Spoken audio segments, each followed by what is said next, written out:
Hyrjet e shtetasve të huaj në Shqipëri shënuan një rritje prej 15.9% gjatë muajit maj, duke konfirmuar rritjen e fluksit të vizitorëve me nisjen e sezonit turistik. Mbi 1.1 milion shtetas të huaj hynë në vendin tonë gjatë muajit të kaluar, sipas të dhënave të Instat, çka shënon një rritje me 16% më shumë krahasuar me të njëjtën periudhë të një viti më parë. Në total, hyrjet e shtetasve shqiptar dhe të huaj arritën në 1.880.161 me një rritje prej 12.2%, ndërsa daljet u regjistruan në 1.802.626 ose 8.9% më shumë se në muajin e vitit të kaluar.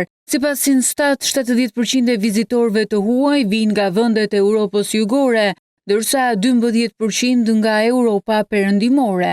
Në 98% të rasteve, hyrjet janë kryer për arsye personale, ndërsa udhëtimet për biznes dhe qëllime profesionale kanë shënuar rënje me 5.6%. Për periudhën janar-maj 2026, hyrjet e shtetasve të huaj u rritën me 8.2%, duke konfirmuar tendencën pozitive të turizmit dhe pozicionimin e Shqipërisë si një nga destinacionet më të preferuara në rajon për pushimet verore. Trendi pritet të vijojë, ndërsa Shqipëria synon që të thyej rekordin e vitit 2025, kur mirëpriti rreth 12.4 milion vizitorë të huaj, numri më i lartë i regjistruar ndonjëherë. Vendi ynë vijon që të renditet mes destinacioneve turistike më të rekomanduara në Europë, fal vijës bregdetare, natyrës, trashëgimisë kulturore dhe raportit të favorshëm mes cilësisë dhe kostos së pushimeve.